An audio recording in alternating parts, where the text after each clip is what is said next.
இந்த வீடியோ பதிவை பார்த்து கொண்டிருக்கக்கூடிய முருக பக்தர்கள் தயவு செஞ்சு இந்த வீடியோவை எல்லோருக்கும் ஷேர் பண்ணுங்க. உங்களுடைய எதிர்ப்பை தெரிவிங்க.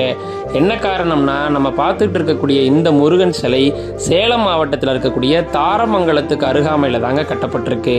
நீங்கள் நல்லா பார்க்கலாம், முருகனுக்கும் இந்த சிலைக்கும் சம்பந்தமே இல்லை. 40 லட்ச ரூபாய் செலவு பண்ணி இந்த சிலையை வடிவமைத்த சிற்பியே சொல்கிறாராம், எனக்கு முனீஸ்வரன் சிலை தான் செய்ய தெரியும், அதனால தான் நான் அது போன்ற ஒரு சிலையை செஞ்சுட்டேன்னு சொல்லி. ஆனால் ராஜ அலங்காரத்தில் இந்த முருகன் சிலையை நாங்கள் வடிவமைப்போம் அப்படின்னு சொல்லி அந்த கோயில் நிர்வாகம் சொல்லியிருக்காங்க.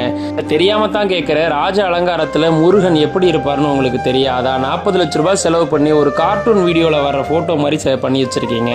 முருகன் என்ற சொல்லுக்கே அழகுங்க, அழகுக்கே உரித்தானவன் தமிழ் கடவுளான முருகன்.